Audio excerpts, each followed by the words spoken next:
بسم اللہ الرحمن الرحیم۔ معزز سامعین اور ناظرین، میں نصیب اقبال اپنے ویلاگ کے ساتھ حاضر ہوں۔ میرا آج کا موضوع ہے گالیاں کون دیتا ہے۔ زیادہ تر وہ لوگ جن کا بچپن یا تو ایسے ماں باپ کے گھر میں گزرا ہے جو آپس میں گالا گلوچ کرتے تھے، یا پھر ایسے محلے میں ان کی رہائش تھی جہاں پر ہر وقت ہی گالا گلوچ چلتی تھی، یا انہوں نے سیکھی ہوتی ہیں یا پھر انہوں نے سنی ہوتی ہیں۔ اور گالیاں انسان میں اس طرح رچ بس جاتی ہیں، آپ سمجھ لیں جیسے آٹے میں آپ نمک ڈال کے گوندتے ہیں نا، اس کے بعد اس نمک کو نہیں نکالا جا سکتا اس میں سے۔ اسی طرح سے گالیاں بھی جو ہے وہ آپ کے زبان سے نکل ہی جاتی ہیں جس نے سیکھی ہوئی ہوں۔ ویسے تو خیر ہر لینگویج میں گالیاں موجود ہیں اور یہ ووکیبلری سبھی کے پاس ہوتی ہے، اب کوئی اس کو استعمال کرتا ہے کوئی نہیں کرتا ہے۔ تو بیسیکلی زیادہ تر گالیاں کیوں دی جاتی ہیں؟ جب آپ کے پاس کسی بات کی لاجک نہیں ہوتی، نمبر 1۔ نمبر 2، اپنے غصے کا اظہار کرنے کے لیے۔ نمبر 3، دوسرے انسان کو ہیومیلیٹ کرنے کے لیے، یعنی اس کی انسلٹ کرنے کے لیے، یا پھر دوسرے انسان کو پرووک کرنے کے لیے۔ گالیاں کس کو دی جاتی ہیں اور نشانہ کون ہوتا ہے؟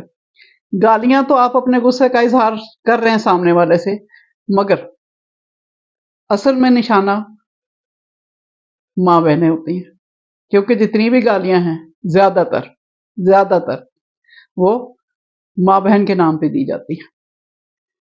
مگر کیا آپ نے کبھی سوچا ہے کہ یہ کتنی بے معنی، بے مقصد اور بے تکی باتیں ہوتی ہیں جن کا کوئی مطلب نہیں ہوتا؟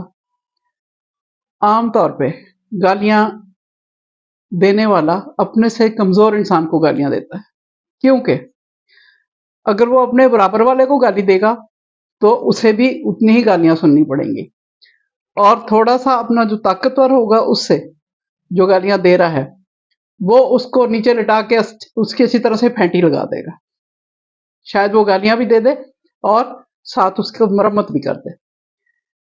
جو اس سے بھی طاقتور ہوگا وہ پستول نکالے گا اور اس کو گولی مارے گا، جس کے بعد اس کی گالیاں بند ہو جائیں گی۔ کیونکہ اپنے سے کمزور کو گالی اس لیے دی جاتی ہے کہ اسے پتا ہوتا ہے کہ ادھر سے جواب نہیں آئے گا۔ گالیوں کا نتیجہ کیا نکلتا ہے؟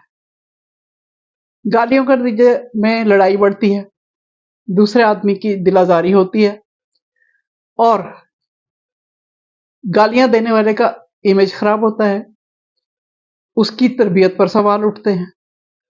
مگر یہ بھی کبھی آپ نے سوچا ہے کہ گالی دینے سے کبھی کوئی مسئلہ حل نہیں ہوتا، بلکہ مزید خراب ہو جاتا ہے۔ اس لیے گالیوں پر جس بات کو سوچنا ہے کہ گالیوں پر کنٹرول کیسے کیا جا سکتا ہے۔ کچھ میرے ذہن میں 2-3 طریقے ہیں، اگر آپ کے پاس بھی ہوں تو مجھے بتائیے گا۔ مثلا یا تو پھر سننے والا خاموشی اختیار کر لے اور چپ کر کے اپنے گھر میں اندر چلا جائے، دروازہ بند کر لے، یا پھر جو گالیاں دینے والا ہے وہ اگر اس کا بہت ہی جی کرتا ہے ہر کسی کو گالیاں دینے کے لیے، تو پھر وہ ایک ریت سے بھرا ہوا پنچ باکس اپنے کمرے میں لٹکا لے، اس پہ مکے مارے اور اپنی فرسٹریشن نکال لے دروازہ بند کر کے اپنے کمرے میں۔ اب یا پھر ایک اور طریقہ ہے، میں یہاں ایک آپ کو لطیفہ سنا رہی ہوں کہ یہ میں نے بھی کہیں سے سنا تھا کہ ایک پولیس میں کوئی لوور رینک کا آدمی تھا، کوئی سپاہی ہوگا یا اس سے تھوڑا سا بڑا چھوٹا جو بھی ہے، تو اس نے ایک دن سینئر اس کے نے بلایا، ایس پی لیول کے بندے نے، اور اس نے اس کو مطلب اس کو ٹھیک ٹھاک اس کی سرزنش کی، ظاہر ہے گالیاں بھی دی ہوں گی۔ تو باہر اس کے کولیگز کھڑے ہوئے تھے. جب وہ باہر نکلا نا تو اس کے وہ دوست ملے تو ان سے کہتا ہے کہ آج میں بھی ایس پی صاحب نے بڑیاں گالیاں کڑیاں. پھر آہستہ سے کہتا ہے باہر نکل کے. تو بہرحال اس نے اپنی فرسٹریشن نکالی. تو آپ ذرا میری باتوں پر غور کریں اور گالی گلوچ کے اس کلچر کو کوشش کریں کہ اپنے بچوں کی تربیت، خاص طور پہ بیٹوں کی تربیت اس طرح سے کریں کہ وہ اس طرح کی گندی زبان استعمال نہ کریں.